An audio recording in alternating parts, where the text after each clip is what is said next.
오늘 우리에게 주신 하나님의 말씀 보도록 하겠습니다. 오늘 우리에게 주신 하나님의 말씀은 사도행전 2장 42절로 47절까지 말씀입니다. 사도행전 2장 42절부터 47절까지 말씀입니다. 귀하신 하나님의 말씀 받들어서 읽도록 하겠습니다. 그들이 사도의 가르침을 받아 서로 교제하고 떡을 떼며 오로지 기도하기를 힘쓰니라. 사람마다 두려워하는데 사도들로 말미암아 기사와 표적이 많이 나타나니 믿는 사람이 다 함께 있어 모든 물건을 서로 통용하고 또 재산과 소유를 팔아 각 사람의 필요를 따라 나눠주며 날마다 마음을 같이하여 성전에 모이기를 힘쓰고 집에서 떡을 떼며 기쁨과 순전한 마음으로 음식을 먹고 하나님을 찬미하며 또 온 백성에게 칭송을 받으니 주께서 구원받는 사람을 날마다 더하게 하시니라. 아멘. 이 말씀은 살아계신 하나님의 말씀입니다.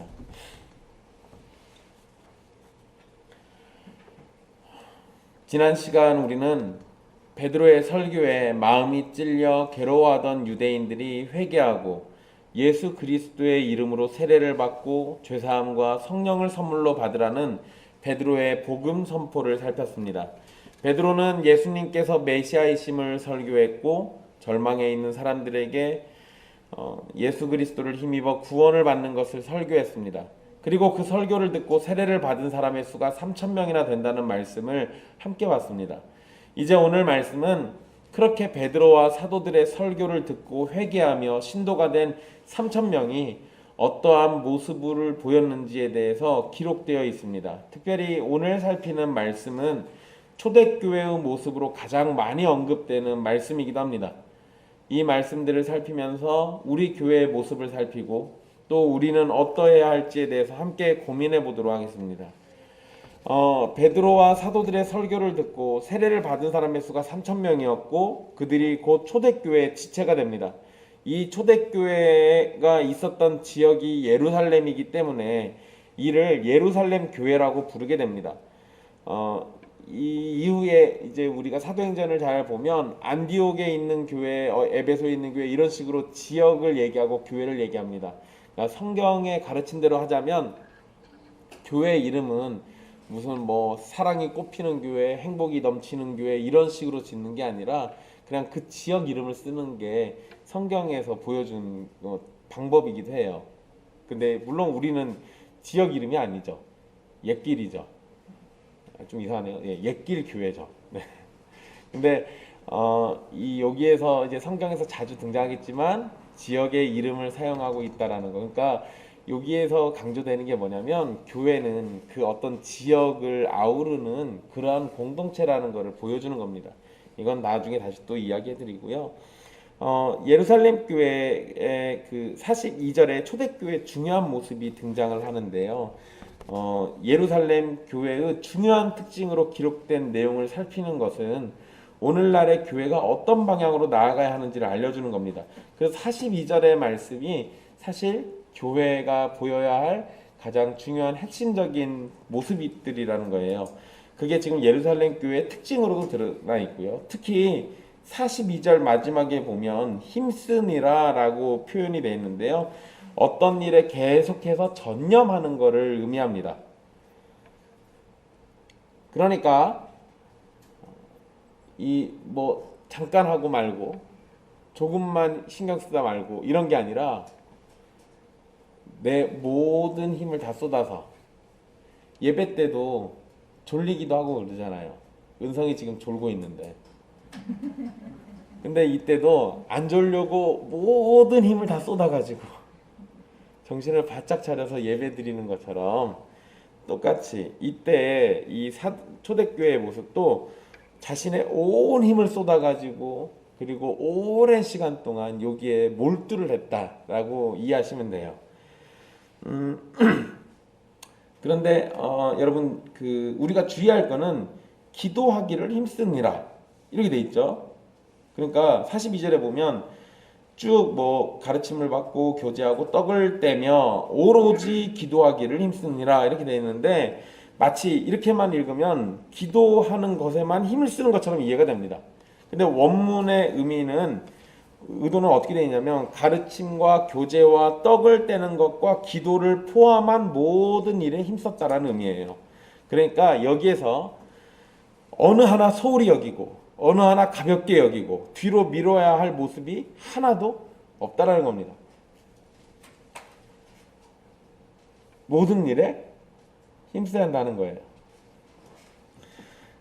이 네 가지가 나오는데 일단 첫 번째 특징부터 하나씩 보도록 할게요. 첫 번째 특징으로 세례를 받은 사람, 이 수천 명의 신자들 모습을 처음으로 표현한 말이 뭐냐면 사도의 가르침을 받아요. 사도의 가르침을 받아. 이 말씀에서 우리는 세 가지를 알 수 있는데요. 첫 번째로 사도들은 가르치는 일을 주된 임무로 알았다는 겁니다. 그러니까 사도들은 열심히 가르쳤겠죠. 또 둘째로 신자들은 처음 믿을 때도 사도들의 이야기를 들었고 그 이후에도 사도들의 가르침을 계속 받았다는 겁니다. 근데 그러면 여러분 사도들이 날마다 새로운 얘기를 했을까요?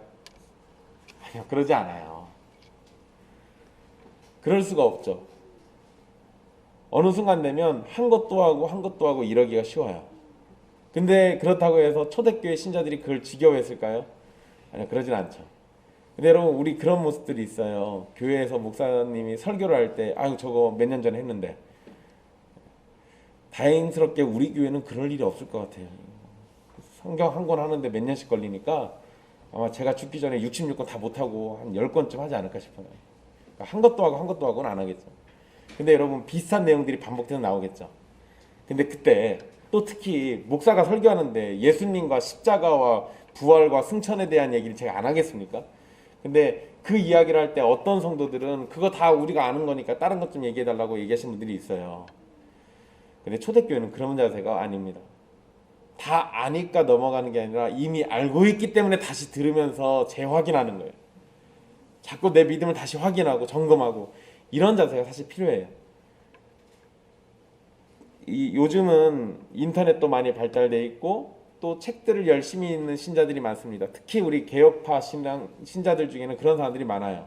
그러다 보니까 목사가 하는 이야기들을 이미 다 알고 있는 성도들도 있어요.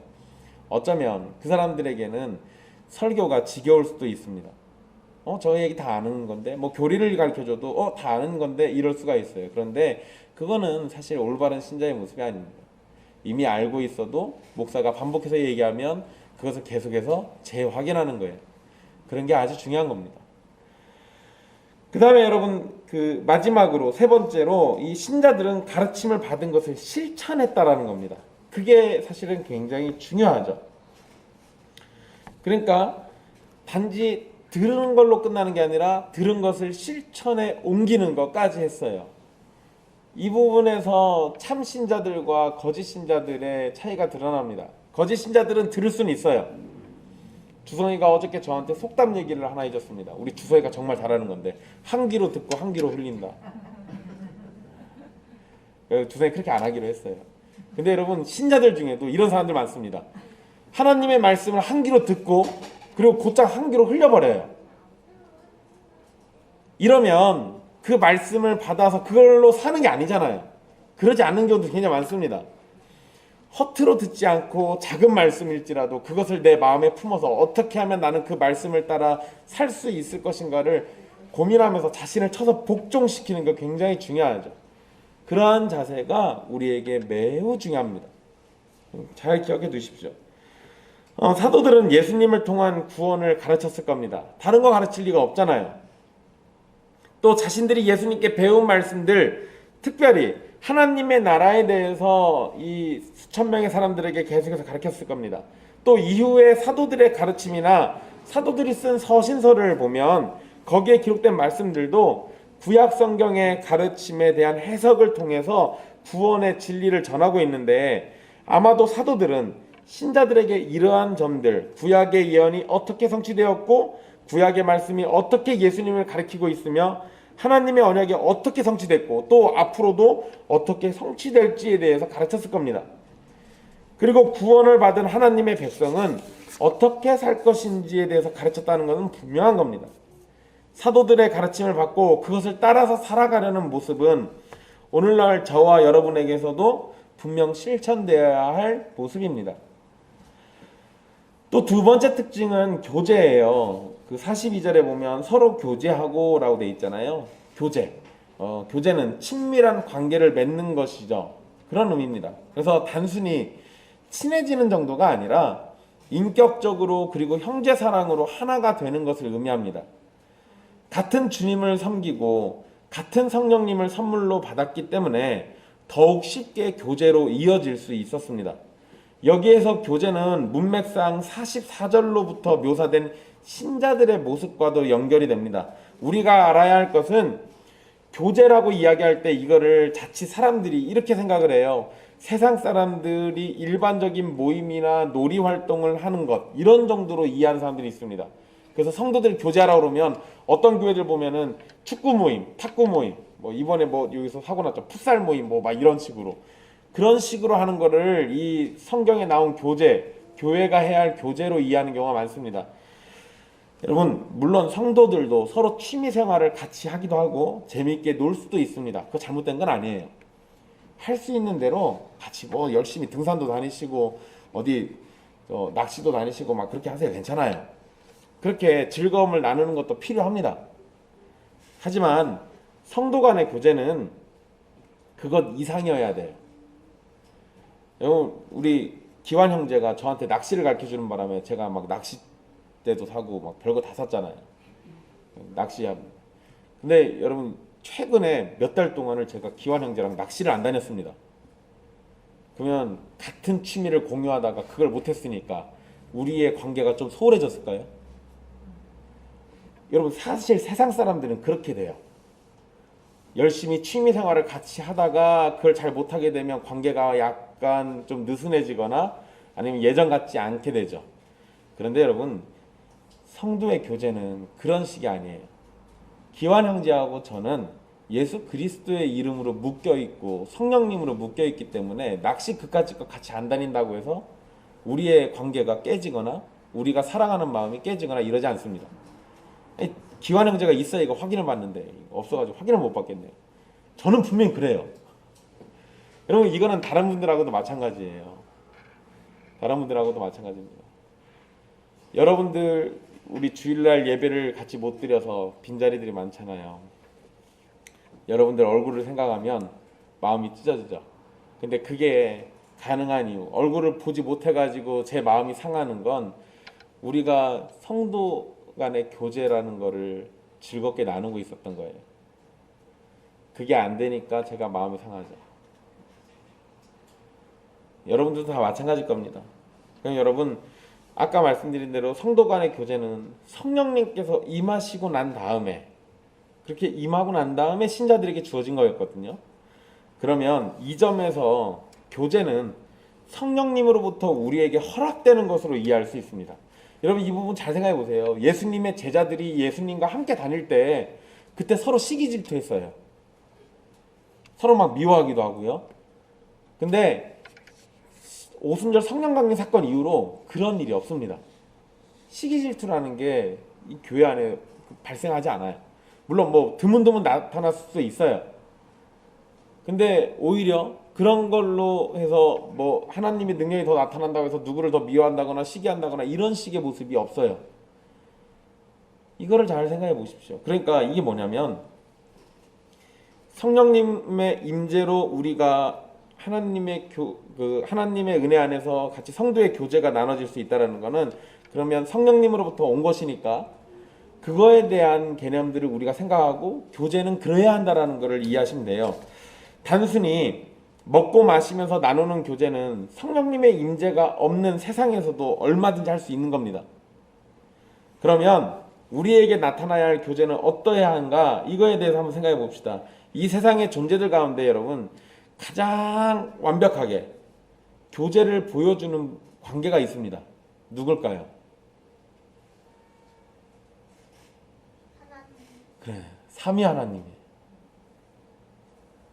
삼위 하나님이에요. 성부와 성자와 성령이신 일체이자 삼위 하나님이십니다. 세 분은 한 분 하나님으로 연합되어서 서로 가장 완벽하게 위합니다. 가장 완벽한 교제 가운데 가장 완벽한 사랑과 섬김과 돌봄이라는 모습을 보여줘요. 삼위 하나님의 교제에는 자신만을 위한 욕심도 없고 속임도 없고 위장도 없고 위선도 없고 거짓이나 시기, 질투, 부러움, 무절제가 없습니다. 그렇기 때문에 신자들은 삼위 하나님의 교제를 모범으로 삼아서 또 삼위 하나님 중에 한 분이신 성령님이 우리 안에 선물로 들어왔잖아요. 그러니까 그분을 통해 가지고 성부와 성자와 성령께서 서로를 위하듯이 성도들 간에 서로를 위해야 하는 거예요. 그게 성도의 교제의 기본입니다. 삼위 하나님이 서로를 사랑하시듯 성도들도 사랑해야 합니다. 하나님이 서로를 사랑하실 때 조건이 있던가요? 없어요. 제한을 두던가요? 없어요. 성도들의 사랑도 그래야 하는 거예요. 삼위 하나님이 서로의 영광을 위해서 일하시듯 성도들도 서로의 유익을 위해서 또 서로의 경건을 위해서 서로 섬겨야 합니다. 삼위 하나님이 거짓된 교제가 없듯이 성도들도 거짓으로 위장하고 꾸미고 속이는 헛된 교제는 없어야 합니다. 오직 진실함 속에서 교제가 이루어져야 돼요. 이런 게 굉장히 중요한 겁니다. 이러한 모습이 아니면 우리 위선자로 교제할 수가 있잖아요. 굉장히 슬픈 일입니다. 굉장히 슬픈 일이에요. 물론 여러분, 제가 이렇게 설교한다고 해서 이러한 모습이 나타나지 않는 것으로 절망하거나 또는 서로를 정죄하거나 스스로를 책망하실 필요는 없습니다. 왜냐하면 우리들의 모습이 이러해야 한다는 목표점을 가지고 최선을 다해서 주님의 은혜를 구하면서 노력할 따름인 것이지, 불완전한 우리가 어떻게 완전하신 하나님처럼 완벽하게 해낼 수 있겠습니까? 그건 불가능해요. 성령님을 선물로 받았어도 사도들도 서로 실수하고 잘못도 하잖아요. 똑같아요. 우리가 아무리 하나님의 큰 은혜를 받아도 여전히 우리는 부족한 존재들이기 때문에 완벽하신 하나님과 똑같을 수는 없는 겁니다. 하지만 우리들의 교제가 삼위 하나님을 닮은 교제가 된다면, 그런 방향성을 가지고 목표를 그렇게 잡고 그렇게 살아가려고 서로가 서로 노력한다면, 그러면 그러한 교제가 이루어지는 교회는 얼마나 사랑스럽겠습니까? 바로 그러한 영광을 우리가 누리기를 바랄 뿐인 겁니다. 그러니까 완벽하게 해내자가 아니고 서로가 서로에게 힘을 북돋아 주면서 함께 노력하면서 그렇게 해 나가자는 거예요. 근데 여러분, 이게 사람의 힘으로 될까요? 안 돼요. 사람의 힘으로 될 리가 없습니다. 무엇 안에서만 될까요? 성령님 안에서만 되는 거예요. 우리가 성령으로 하나 되어 있기 때문에, 예수 그리스도로 하나 되어 있기 때문에, 우리가 아버지 하나님을 향한 한 믿음을 가지고 있기 때문에, 그러니까 이게 가능해지는 거예요. 그러니까 목사님 말씀대로 불완전한 우리가 그걸 어떻게 해내겠습니까? 그러니까 그냥 하지 맙시다, 이런 식으로 보이지 마십시오. 우리가 완전히 해내지 못할지라도 하나님의 은혜를 구하면서 해나가려고 노력하다 보면 주님께서 우리에게 그에 걸맞은 모습들을 주고 은혜를 베풀어 주실 겁니다. 그 다음에 여러분, 세 번째 특징은요, 교제 다음에 떡을 뗀다라는 것이 나옵니다. 이것에 대해서는 어떤 학자는 주님의 만찬, 즉 성만찬을 기억하며 행한 것이라고 말하고요, 또 어떤 학자들은 그냥 평범한 식사를 말한 것이라고 얘기합니다. 그러니까 그냥 단순히 교제의 연장이다, 이렇게 이야기하시는 분들도 있어요. 그런데 여러분, 굳이 이걸 나눌 필요가 있습니까? 둘 다 포함한다고 보이면 더 좋습니다. 성만찬 자체가 사실은 평범한 식사 중에 있었던 일이고, 신자들이 가르침과 함께 교제를 나누면서 식사를 하는 것이라면 당연히 예수님과 그분의 희생을 기억하는 것으로 연결되는 겁니다. 성찬을 기념하기도 하고 성도들 간에 함께 먹고 마시면서 기쁨을 나누는 것은 친밀한 교제를 이뤄가는 데 매우 훌륭한 수단이 됩니다. 여러분, 서로 잘 먹는 게 중요해요. 음식을 같이 나눈다는 거. 물론 여러분, 우리는 지금 너무 풍족한 시대에 살죠. 그래서 굳이 음식을 안 나눠도 집에 가서 냉장고 열거나 마트 가가지고 뭘 사거나 시장 가서 뭘 사면은 뭐든지 다 사기도 합니다. 근데 여러분, 이 당시에는요, 먹는 음식이 그렇게 많은 게 아니잖아요. 대부분이 하루 벌어서 그날 먹고 사는 사람들이에요. 근데 그런 사람들이 함께 음식을 나눈다라는 거는 내가 먹을 거를 이 사람과 함께 나누면서 생명을 연장하는 데 필요한 이 음식들을 같이 나누는 거예요. 그러니까 이게 달리 보면요, 좀 더 극단적으로 보면 내 생명을 깎아가면서도 옆에 사람과 함께 나누는 거죠. 그게 진짜 교제예요. 이게 초대교회의 모습이기도 하고요. 또 네 번째 특징은 신자들이 기도하는 것입니다. 여러분, 기도는 아무리 강조해도 지나치지 않는 신앙생활의 원동력입니다.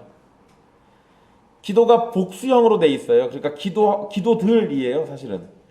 그러니까 오로지 기도들 하기를 힘씁니다.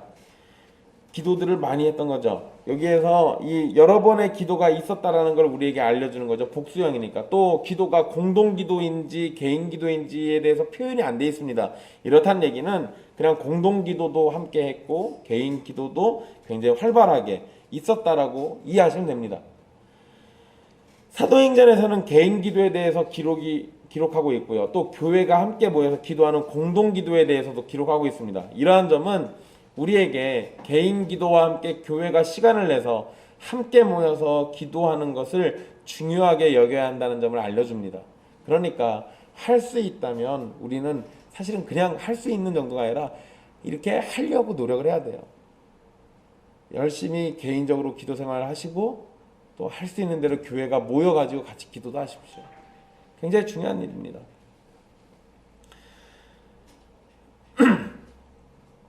여러분, 이렇게 네 가지 특징, 이 교회가 중요하게 여겨야 하는 건데요. 그런데 일단 이거는 그 중요하게 여겨야 하는 우선순위로도 볼 수 있어요. 보통은 이 헬라어 어순에서 앞에 있는 게 중요하거든요.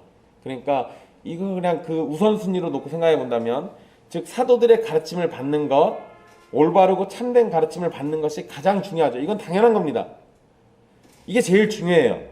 그리고 같은 가르침을 받은 성도들은 교제로 함께 받은 은혜를 나누면서 가르침을 확인하면서 함께 자라가야 합니다. 여러분, 우리 자매들이 목요일날 모임하는 거 설교 듣고 그거 가지고 나눈다고 들었어요. 잘하고 있는 거예요. 옛날에 우리 형제들도 밥 먹고 저기 모여가지고 막 다은 형제가 막 질문하고 뭐 주신 형제 질문하고 이런 식으로 같이 나누기도 했었잖아요. 그런 모습 정말 잘하는 겁니다. 그렇게 설교를 통해 가지고 어떤 은혜를 받으면 그거를 내 형제들과 함께 나누면서 교제하는 거, 그렇게 하는 것이 함께 자라가는 거예요. 교제의 핵심은요, 먹고 나누고 즐기는 데 있는 게 아니라 함께 자라가는 데 있는 겁니다. 그리고 그렇게 가르침을 확인하면서 함께 자라가면서요, 동시에 떡을 떼면서 한 가족, 하나님의 권속이라는 생각과 경험이 성도들 사이에 있어야 하고 실천되어야 합니다. 음식을 나누면서 우리는 정말로 한 식구다라는 개념이 있어야 하는 거죠. 우리 지금 12월달 성찬식 못했는데요. 매달 우리가 하는 성찬식을 통해 가지고 우리가 비록 한 집에 살지 않지만 같은 떡에 같은 잔에 참여했다라는 이유로 우리는 한 가족이라고 불리는 겁니다. 그런 식의 교제들 굉장히 중요한 거예요. 그리고 마지막으로는 교회는 기도로 하나님 앞에 서야 하고 하나님의 영광과 이름을 위해서 또 서로를 위해서 기도해야 합니다. 이것이 초대교회가 보인 중요한 특징이에요. 그러니까 우리도 바로 이러한 특징에 걸맞은 교회가 되기를 힘써야 한다는 겁니다. 이제 여러분 43절 말씀을 봅시다. 복음서에서 예수님의 기사와 표적이 기록되어 있는데요. 예수님의 기사와 표적, 어떤 신비한 일들, 기적들이 일어나는 것, 그 목적은요, 예수님이 하나님께서 보내신 약속의 메시아라는 점을 알려주기 위한 겁니다. 마찬가지로 사도들로 말미암아 기사와 표적이 나타났다는 것은 사도들의 사역과 가르침이 하나님으로부터 왔다는 것을 보여주는 증거입니다. 그러니까 기사와 표적이 나타나면 그 자체가 하나님께서 함께하는구나 라고 이해하시면 되는 거예요. 물론 여러분, 이단들이 이런 걸 활용하기도 합니다. 그래서 뭐 그 가짜로 이렇게 병고침하는 거 막 이런 거 보여주면서 사람들이 현혹하죠. 그런 거에 넘어가시면 안 되는 거예요. 어쨌든 43절에 보면 사도들로 말미암아 기사와 표적이 나타났다고 되어 있는데요. 그런데 사람들의 반응이 재밌습니다. 거기에 두려워하는데 라고 되어 있어요. 그러니까 두려움이라고 되어 있죠. 사람들의 반응이. 여러분, 두려움으로 번역된 단어는 무서워한다라는 의미가 있잖아요. 그런데 그것만 있는 게 아니라 경외 또는 존경이라는 의미도 있습니다. 그러니까 사도들을 통해서 나타난 기적이 심판의 기적이 아니니까 막 누굴 죽이고 막 이랬던 게 아니잖아요. 그러니까 여기선 두려움이라는 의미보다는 경외 또는 존경이라는 의미로 사용된 것이라고 볼 수 있습니다. 또 두려워하다라는 단어가 미완료형으로 되어 있는 걸 보면요, 이 존경했던 감정이 계속해서 나타났다는 걸 알 수 있습니다. 그러니까 누구를 존경했겠어요? 하나님이죠. 하나님을 경외하고 존경하는 감정이 생기는 것은 하나님을 향한 올바른 자세입니다. 참된 신앙은 하나님을 향한 경외심을 갖게 되고요, 그 경외심은 사랑과 순종이라는 모습으로 확장되어 나타나게 되는 겁니다. 여러분, 간혹 가다가 하나님을 무서워하지 않는 사람들이 있어요. 경외하지 않는 거죠. 하나님을 경외하지 않는 사람은 하나님을 사랑하거나 하나님의 말씀에 순종하려고 하지도 않습니다. 그런 사람들에게는 하나님은 사랑이시니라 이걸 가르쳐주기보다는요, 하나님이 진노의 하나님이시라는 걸 알려줄 필요가 있어요.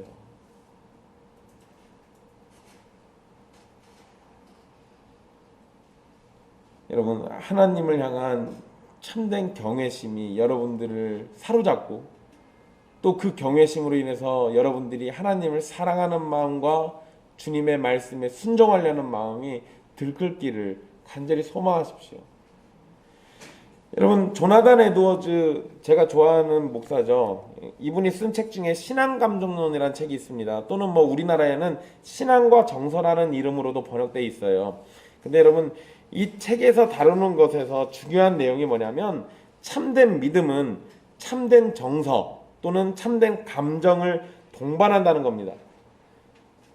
여러분, 이거 사실 진짜 당연한 얘기예요. 내가 참된 믿음을 가지고 있다면 그에 대한 내 감정이 생겨나는 거죠. 하나님이 나를 구원하셨어 라고 하는데, 그것을 내가 참되게 믿는데, 나를 구원해 주셨는데 하나님에 대한 사랑이 안 생기면 이상한 거 아닙니까? 그러니까 참된 신자는 사실 참된 감정, 올바른 감정으로 인해서 사로잡히게 되어 있어요.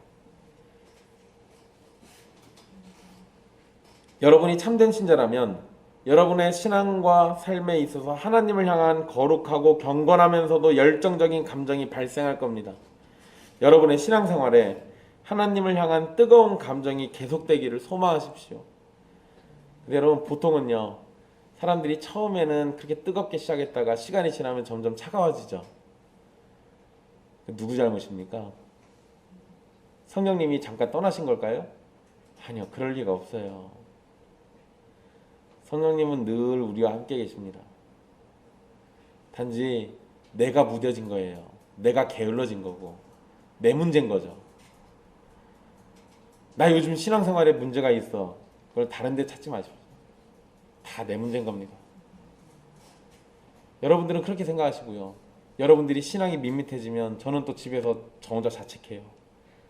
목사가 못 나가지고 그래. 좋은 목사를 모셔야 하는데 큰일 났다. 그러면서 서로 반성하면서 사는 거죠. 주님의 은혜는 한치의 오차도 없습니다. 한치의 부족함도 없고요. 문제는 우리들에게 있어요. 에드워즈가 그 책을 썼던 것도 바로 그러니까 그 문제를 해결하고 참된 감정, 성령님이 임하셔서 우리에게 들끓는 그 참된 감정을 보고 그 감정들이 더 커지기를 소망하라고 그 책을 써놓은 거예요. 연인들이 처음 사랑을 시작할 때는 감정이 뜨겁게 되죠. 근데 시간이 지나면 익숙해지고 무뎌지고 감정이 밋밋해집니다. 그럴 때 두 사람의 관계에 문제가 발생하는 것처럼 신자가 하나님을 향한 참된 믿음과 그 가운데 발생하는 올바른 감정이 약해진다면 신앙생활의 활력은 사라지고 믿음은 의심이 되고 구원의 복을 누리지 못하는 처지에 이르게 됩니다. 그러니 사도들의 기사와 표적이 우리 사이에 없을지라도 성령 하나님의 은혜를 구하면서 하나님을 향한 올바른 정서가 뜨겁게 나타나기를 소망하십시오. 사람들이 경외심을 품먹고 그에 따른 결과가 44절로부터 나타납니다. 앞에서 언급한 것처럼 44절부터 나오는 모습은 교제의 모습이라고 볼 수 있는데요. 44절에 믿는 사람이라는 표현이 나옵니다. 이것은 예수님을 따르는 사람들에 대한 표현이죠. 예수님께서 십자가에서 죽으시고 부활하시고 영광을 받으신 약속의 메시아이시며 우리의 주님이시고 임금이시라는 사실을 믿는 것은 당시 유대인과 신자들을 구분짓는 구별점이에요. 그러니까 믿는 사람 그리고 믿지 않는 사람 이렇게 구분이 되는 거죠. 믿는 사람은 다 함께 있어 라고 표현되어 있습니다.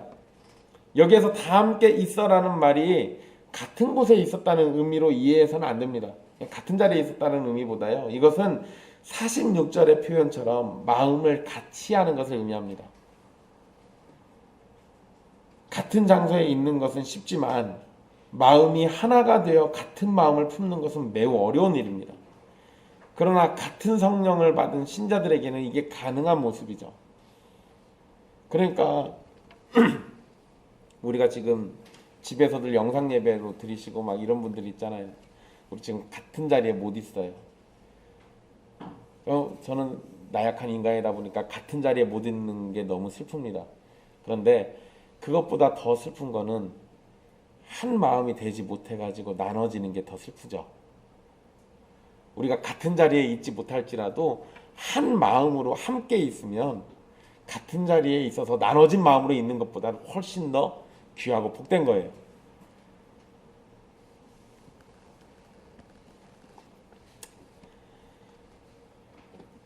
근데 그게 가능한 건 성령을 받은 신자들이니까 아무리 멀리 떨어져 있어도 얼마든지 가능한 겁니다.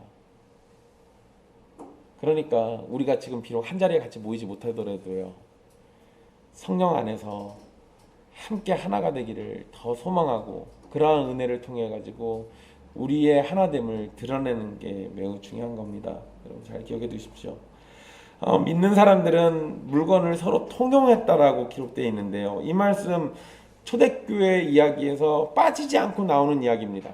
서로 통용했다. 즉 그들의 마음이 하나가 된 것이 어떻게 삶에서 나타났는지를 지금 설명하고 있는 거예요. 마음이 하나가 되니까 물건을 서로 통용하는 겁니다. 즉 근데 여러분 이 물건을 서로 통용했다는 것이 공산주의를 지지하는 말씀처럼 사용되기도 합니다. 봐라, 초대교회는 물건을 서로 통용했다. 그러니까 공산주의가 옳다. 여러분 이게 약간 반전은 맞아요. 그런데 이게 그러한 개념 아닙니다. 왜냐하면 초대교회는 개인의 재산이 계속 있었어요. 자신들이 소유한 것을 교회를 위해서, 성도들을 위해서 기꺼이 사용했다는 의미지, 모든 재산 다 없애버리고 다 막 그 재산 어디 한 군데 다 집어넣고 다 같이 그냥 그 재산에서 막 꺼내 쓴다거나 이런 게 아니에요. 여러분 우리나라에 그런 공동체가 있어요. 들어갈 때, 그 공동체 들어갈 때 전 재산을 다 내고 들어갑니다. 그리고 내가 필요한 만큼만 돈을 꺼내 써요. 그러니까 내가 1억을 넣더라도 내가 2억이 필요하면 2억을 꺼내 쓰는 거예요. 다른 사람들도 다 같이 냈으니까.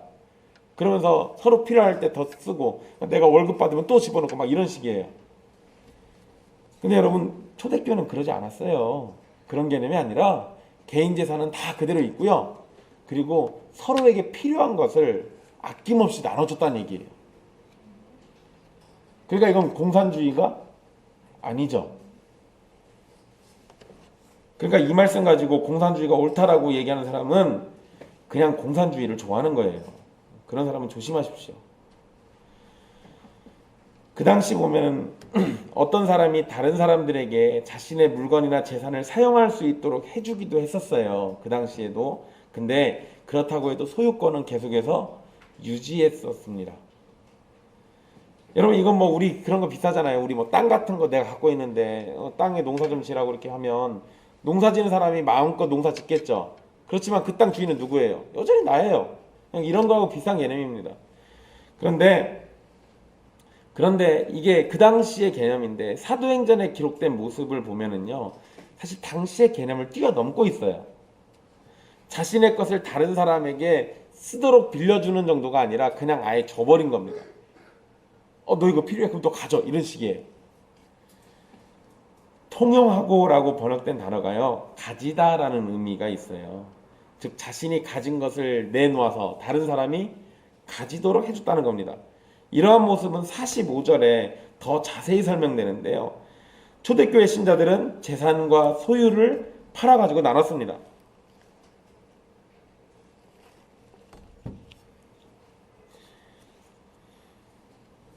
여기에서 팔았다라는 단어가 미완료형으로 돼 있어요. 이 얘기는 이들이 재산을 한 번만 판 게 아니라 반복적으로 필요할 때마다 팔았다라는 걸 알려주는 겁니다. 그러니까 전 재산을 다 갖다 내버린 게 아니에요. 내가 여기 있다가 만약에 누가 뭐 필요해. 그럼 그때 재산 갖다 팔아가지고 이렇게 하는 거예요.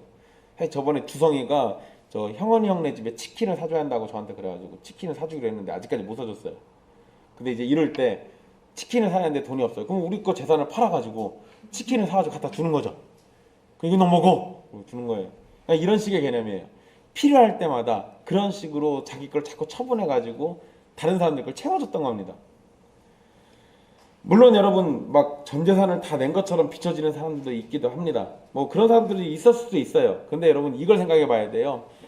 초대교회가 만약에 어떤 사람이 자신의 전 재산을 다 처분해서 다른 사람 다 줘버리면 그럼 나는 이제 뭘 갖고 있어요? 아무것도 없죠. 그러면 이제 상황이 어떻게 됩니까? 이젠 다른 사람이 뭘 팔아가지고 나한테 줘야 돼요. 이거 악순환이잖아요. 그러니까 이런 식으로 한 건 아니라고요. 그러니까 이걸 오해하시면 안 돼요. 게다가 여러분 이게 강제적으로 일어난 일이 아닙니다. 자발적으로 일어난 일이에요. 이러한 의미가 있기 때문에 이 말씀을 근거로 공산주의가 초대교회의 모습이라고 주장하는 사람들은 틀린 겁니다. 공산주의는 강제하는 것이지만 초대교회는 자발적인 모습을 가졌어요. 공산주의는 그냥 이념으로 한 거지만 초대교회는 성령으로 한 겁니다. 완전히 얘기가 달라요. 그리고 신약성경 어디에도 자신의 물건을 내놓고 함께 소유하고 사용하라는 명령이 나오지 않습니다. 이러한 명령이 없더라도 성령의 충만함 속에서 성도들은 서로를 위해서 자신의 것을 기꺼이 나눠줬던 겁니다.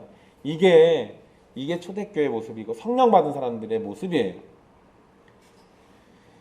각 사람의 필요를 따라 나눠줬다는 것은 가난한 사람들을 돌아보고 그들과 함께 나눠서 함께 살아갔다는 것을 알려주는 겁니다. 이 말씀에서 우리가 자칫 초대교인들이 모든 것을 함께 나누었다고 이야기가 쉬운데 이러한 개념보다는 가난한 사람들을 위해서 재산과 소유를 포기했다는 것을 말하는 거예요. 그러니까 필요도 없는데 내 재산을 줘가지고 누굴 갖다 주거나 이러는 게 아니라는 거죠. 그게 아니라 어떤 사람이 필요한 일이 있을 때 그 사람을 위해서 뭔가를 내 거를 내놓고 나누고 그렇게 했던 거예요. 그러니까 여러분 이건 이렇게 보면 초대교회는 사람 수가 3,000명이나 되지만 남자만이에요. 그렇지만 서로가 서로를 돌아보고 있었다는 거죠. 물론 뭐 3,000명이 서로 다 어떻게 알겠습니까? 그건 아무래도 어려울 수 있어요.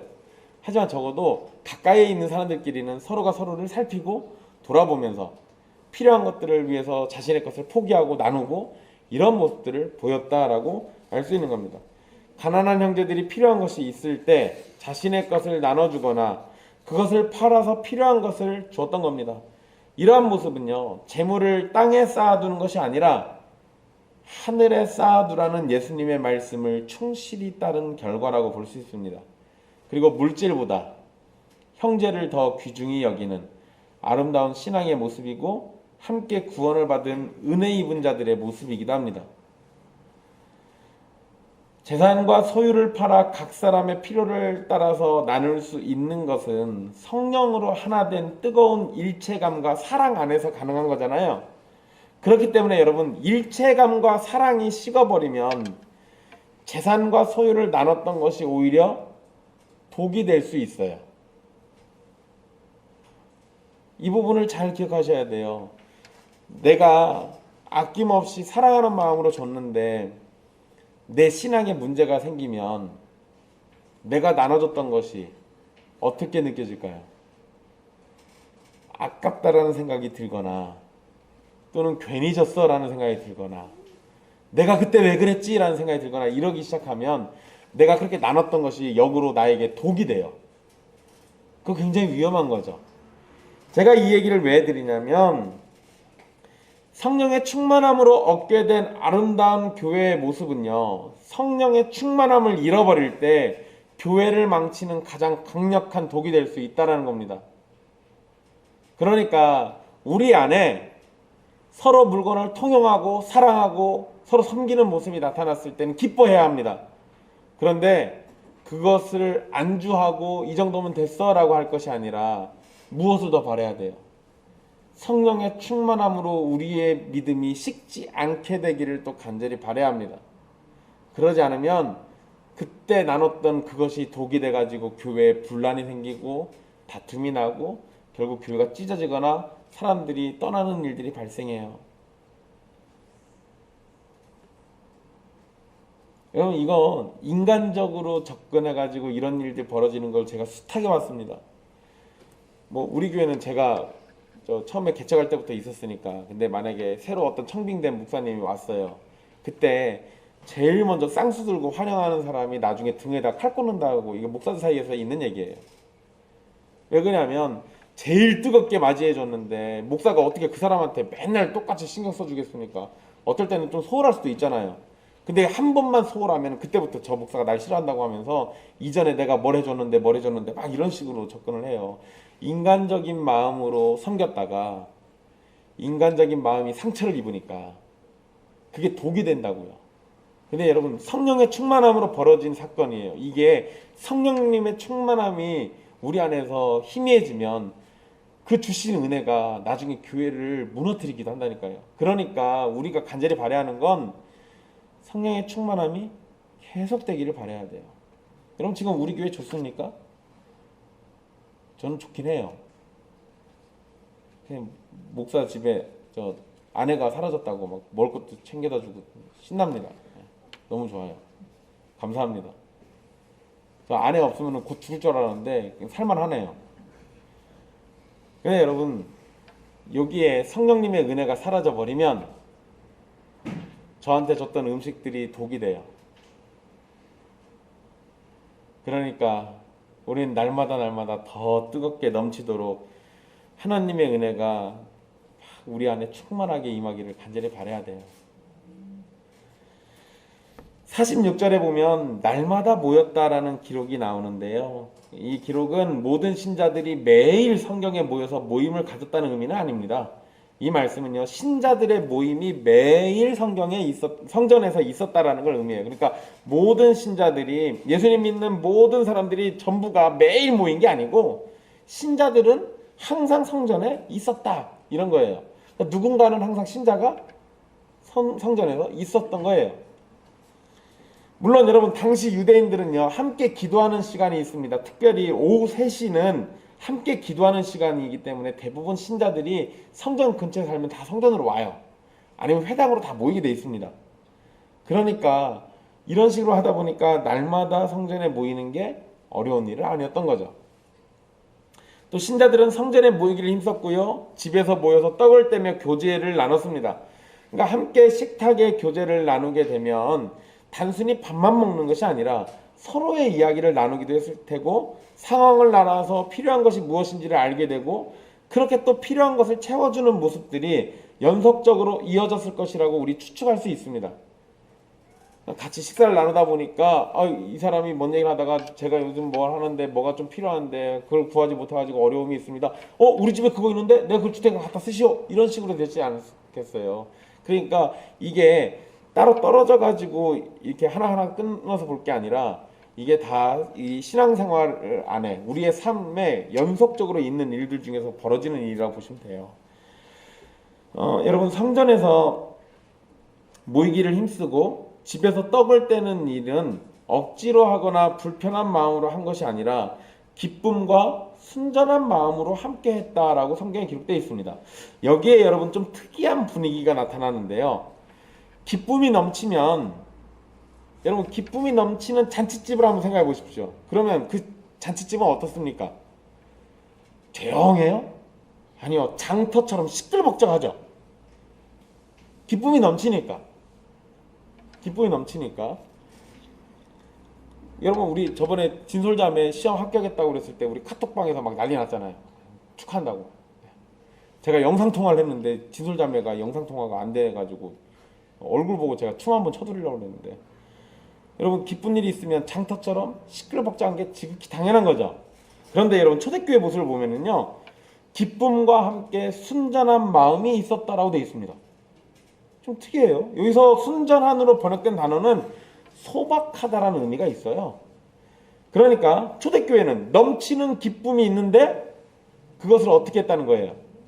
절제하는 모습이 있었다는 겁니다. 성령의 감동으로 기쁨이 넘치고 하나님을 향한 열정이 가득해진다고 해서 절제되지 않은 모습, 무질서한 모습으로 표현되어야만 한다는 것이 아니라는 거죠. 초대교회는 넘치는 기쁨이 있었고 그것이 소박한 마음 가운데 나타났습니다. 이게 사실 굉장히 중요해요. 이게 넘치는 기쁨이 절제되지 않으면 어떻게 됩니까? 자랑으로 이어지죠. 그 자랑은 또 뭘로 갈까요? 그렇게 하지 못하는 사람들을 향한 정죄로도 이어지기도 합니다. 여러분, 이건 우리 이렇게 생각하시면 쉬워요. 저도 사실 개혁신학을 처음 접했을 때, 제가 처음에 개혁신학이라는 걸 알게 됐을 때요, 제 눈에 보이는 한국교회는 죄다 지옥의 자식들이었어요. 나는 진리를 깨달아가지고 너무 신이 난데 주변을 보니까 다 지옥 갈 자식들이에요. 게다가 제가 대학원이 한신대학원이었잖아요. 대학원 거기 목사 되겠다고 온 친구들 중에 예수님 안 믿는 친구들이 태반이에요. 그러니까 제가 기도회를 가든 예배를 드리는 시간이든 가서 수업 시간에 수업을 듣든 눈에 보이는 게 다 뭐 누구처럼 보여요. 이게 다. 이게 지금 다 사탄의 자식들이에요. 그래가지고 제가 학교 다니면서 사람들을 엄청 정죄했습니다. 그 김기현 형제가 잘 알아요. 막 칼을 휘두르고 다녔어요. 다 지옥 가라고요. 걸핏하면 예수님 믿냐고 자꾸 물어보고. 근데 여러분, 제가 기쁨이 넘쳤는데 그것을 주체하지 못하니까 다른 사람들을 정죄하는 일이 벌어지고, 그렇게 되면 제 영혼이 어떻게 성령의 은혜로 충만해서 사랑이 가득할까요? 아니, 그게 아니잖아요. 그게 안 된다니까. 근데 초대교회는요, 기쁨이 있는데 그걸 소박하게 담고 있어요. 순전한 마음으로 담고 있다고요. 이게 필요해요, 우리에게도. 기쁨이 넘쳐도 그것 때문에 절제되지 않아서 허튼 짓 하지 말고 절제된 가운데 그 기쁨을 누리는 거예요. 이게 아주 필요한 겁니다. 이게 아주 필요해요. 여러분, 뭐 옛길교회가 훌륭한 교회일 수도 있어요. 옛길교회 와가지고 보니까 말씀이 너무 좋아. 그래서 여기다 프랑크도 막 걸어요. 막 이거. 이 시대의 유일한 하나님의 말씀, 옛길교회로 오시오. 막 이렇게. 여러분, 이상하잖아요. 그렇게 하면 우리 교회 빼고 나머지 다 지옥 가라는 얘기입니까? 그런 식으로 접근하기 시작하면 우리는 어느 순간에 독단과 독선에 빠져가지고 우리만 옳다는 식으로 가요. 실제로 그런 교회도 굉장히 많습니다. 그러시지 마시라는 거예요. 우리가 진리를 깨닫고 한 걸음씩 하나님의 말씀을 알아갈 때 우리는 그것을 흥분된 마음에 담는 게 아니라 순전한 마음에 담아가지고 소박하지만 기쁨이 넘치는 삶을 사는 거예요. 이게 아주 중요한 겁니다. 47절 말씀에 보면 신자들의 모습이 찬양으로 이어졌다라고 기록되어 있습니다. 그리고 이러한 모습은 온 백성에게 칭송을 받는 것으로 평가되기도 합니다. 즉 초대교회는 예루살렘에 있는 사람들에게 특별하고 존귀한 자들로 인식되었다는 겁니다. 아름다운 모습이죠. 여러분, 이게 사실은 합당한 모습이에요. 사실 교회는 세상으로부터 두 가지 반응을 받습니다. 이건 이제 지금 하나는 칭송을 받는 거잖아요. 이게 그냥 아름다운 모습이죠. 근데 또 하나는 교회는 세상으로부터 핍박을 받아요. 왜 그럴까요? 그들에게 심판이 있음을 얘기하고 오직 예수 그리스도만이 길이라고 얘기하기 때문에 세상 사람들이 우리를 싫어합니다. 그러니까 우리는 복음을 증거하고 복음으로 살면서 때로는 칭송을 받기도 하고 때로는 손가락질을 받기도 해요. 이게 교회가 받아야 할 주변 사람들의 환경입니다. 교회가 그 외적인 것들로 손가락질 받으면 문제가 있는 거예요. 그 외적인 것으로 칭송을 받으면 문제가 있는 거예요. 이런 거 잘 생각해 보십시오. 여러분, 우리 기장 안에는 동성애 관련돼 가지고 이걸 지지하는 사람들이 있어요. 그 사람들이 대부분 그렇게 하면 사람들이 좋아하니까 그렇게 하는 경우가 있습니다. 사람의 칭송을 들으려고. 그게 뭔 짓입니까? 아니요, 우린 그런 걸로 칭송을 받는 게 아니고요. 하나님 말씀 어겨가면서 칭송받아서는 안 됩니다. 하나님의 말씀을 충실히 따르다가 예수 그리스도의 복음으로 아름다운 성령의 교제가 나타나서 그래서 칭송을 받는 게 맞아요. 그 외의 것들은 오히려 교회를 망치는 지름길입니다. 그리고 또 사실 여러분 예전에는 뭐 우리는 그런 거 절대 안 하겠지만 예전에는 교회가 동네에서 성교원 같은 거 했어요. 노인대학도 하고 그다음에 아이들 그 유치원 그 뭐죠 어린이집 같은 것도 하고 그랬잖아요. 그러면서 동네에 필요한 것들을 지원해줘서 칭송을 받기도 했습니다. 근데 여러분 그게 교회에 무슨 유익이 됩니까? 뭐 그걸 기회 삼아 가지고 예수님을 증거할 수도 있어요. 근데 그것과 내가 주님의 말씀에 사로잡혀 가지고 예수님을 증거하는 것과 결이 다르잖아요. 그런 것도 생각해 보십시오. 그러니까 초대교회가 칭송받는 모습을 통해서 우리는 어떻게 하면 사람들에게 칭송을 받을 수 있는지를 제대로 배워야 돼요. 하나님의 말씀을 따라서 사니까. 그러니까 그렇게 칭송받는 겁니다. 그런데 여러분 거기에 47절에 그렇게 칭송받고 특별하고 존귀한 자들로 인식되는 초대교회의 모습을 뭐라고 또 기록하고 있냐면 주께서 구원받는 사람을 날마다 더하게 하시니라 라고 그 결과를 이야기하고 있습니다. 그러니까 교회가 어떻게 성장하게 되었는지를 묘사하고 있어요. 다시 보시면 신자들의 아름다운 교제는 전도로 이어지게 된다는 겁니다. 불신자들에게 있어서 성전과 개인의 집에서 모여서 한마음으로 살아가는 신자의 모습은 너무나도 큰 매력이었을 겁니다. 그리고 그들도 이 공동체에 속하게 되기를 원하게 만들었을 거예요. 분명 신자들의 아름다운 모습은 매우 훌륭한 전도의 도구가 됩니다. 분명해요. 그런데 누가가 바로 이 부분에서 하나님의 위치를 분명하게 드러내고 있습니다. 신자들의 모습 때문에 구원받는 사람들이 늘어났다고 기록하지 않고 주님께서 구원받는 사람을 날마다 더하셨다라고 기록하고 있어요. 그러니까 분명 초대교회의 모습 자체는 전도의 좋은 도구지만 그 결과로 구원받는 사람이 늘어나게 하시는 분은 누구라는 겁니까? 하나님이에요. 하나님이 하시는 겁니다. 베드로가 일어나서 설교를 한 모습부터 하나님께서 무엇을 하셨다라는 설명이 없었어요. 그러니까 막 베드로가 설교하는 중에 하나님이 은혜를 갑자기 주셨다 뭐 이런 말이 없다고요. 그런데 여기에 47절에 하나님께서 구원받는 사람을 더하셨다라는 기록으로 계속해서 사도들과 초대교회 위에 하나님께서 함께 하셨다는 사실을 나타내 보이고 있어요. 그러니까 베드로가 설교해서 3,000명이 늘어나는 게 베드로가 잘해서 그런 겁니까? 아니요. 하나님이 더하게 하셨다고요. 이후에 초대교회 모습을 보고 사람들이 늘어났습니다. 초대교회 신자들이 잘한 겁니까? 잘하긴 했죠. 그렇지만 거기에 구원받는 사람의 수가 더해지는 것은 누가 하신 겁니까? 하나님이 하신 거예요. 결국 구원의 일은 하나님이 하시는 거지 사람이 하는 게 아닙니다. 단지 우리는 뭘 할 뿐이에요.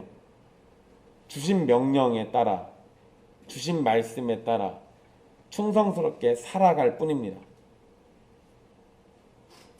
이 얘기는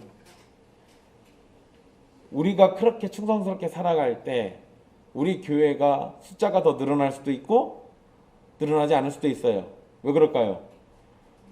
늘어나고 늘어나지 않는 것은 하나님의 손에 달려있는 문제니까.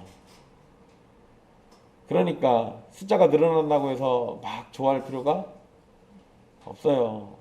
그저 숫자가 늘어나면 하나님께 영광 돌리고요. 숫자가 좀 줄어들어도 줄어드는 가운데서도 성령으로 계속 살아갈 수 있도록 해주신 하나님께 감사하면 되는 거예요. 그냥 우리는 그저 하나님의 은혜만 구하며 사는 겁니다. 아무리 위대한 설교와 아름다운 성도들의 모습이 있다고 할지라도 하나님께서 함께 하시지 않으면 사실 아무런 의미도 아무런 성과도 아무런 영광도 얻을 수가 없는 겁니다. 오늘 읽은 말씀에서 예루살렘 교회, 즉 초대교회는 너무도 아름다운 성도들의 모습을 보여줍니다. 가르침을 받고 서로 교제하고 떡을 떼고 기도하기를 힘쓰는 모습, 가난한 자들을 위해서 자신의 것을 팔아 함께 필요한 것을 나누고 섬기는 모습, 기쁨과 순전한 마음으로 하나된 모습을 나타내는 것, 이거 너무도 닮고 싶은 신자들의 모습이고 교회의 모습이에요. 그런데 제가 우리 안에 나타나기를 가장 원하는 모습은 형식적으로 저것만 나타나는 게 아니라 주께서 더하시는 것, 즉 주님께서 함께 하시고 믿는 사람을 더하여 주셔서 교회의 머리 되심을 나타내 보이시는 것을 더 원합니다. 형식적으로 우리가 그것도 할 수 있지만 주님이 함께 하시는 게 제일 중요해요. 사도들의 전통 그 가르침을 받기를 힘쓰고 교제와 떡을 떼고 기도하는 모습이 우리 안에 풍성하게 나타나게 되기를 소망합니다. 그리고 그 전부 위에 하나님께서 함께 하셔서 하늘의 은혜와 십자가의 공로와 성령의 충만케 하심이 넘치도록 드러나게 되기를 소망합니다. 그러한 중에 성도가 늘어나면 감사할 일이고요. 성도가 늘어나지 않더라도 우리가 계속해서 그러한 모습으로 살 수 있게 해주시는 것도 진심으로 감사할 일이죠. 사랑하는 형제 자매 여러분, 교회는 오늘 읽은 말씀처럼 되어야 마땅합니다. 마땅한 거예요. 그에 비해서 우리의 모습은 너무도 형편이 없죠. 사실 비교할 수가 없습니다. 하지만 그때 초대교회 때 은혜를 주신 하나님께서 오늘날 예수 그리스도 안에서 부르심을 받고 구원을 받은 우리들의 하나님이시기도 하잖아요. 그때는 능력이 많으셨다가 지금은 능력이 없는 게 아니시거든요. 2000년 전에 그들을 변화시키셔서 참 교회의 모습을 보이신 하나님께서 오늘날도 정하신 때에 정하신 자들에게 은혜를 베푸시면 얼마든지 초대교회와 같은 모습을 보이고 하나님의 영광과 은혜를 누리게 될 겁니다. 그러니까 삼위 하나님의 은혜가 우리 각자에게 그리고 우리 전부에게 동일하게 주어지기를 전심으로 기도하십시오. 초대교회 모습을 이야기하면 사람들이 다 그런 얘기합니다. 그거는 그때나 가능한 이야기야. 전설 같은 이야기라는 거죠. 못한다는 얘기예요. 우리는 그거 할 수 없으니까 그렇게 되려고 하지 말라는 얘기입니다. 네, 여러분 저는 그런 말이 너무 싫어요. 전설 같은 이야기, 우리는 할 수 없는 이야기. 예, 맞아요. 사람으로는 할 수 없죠.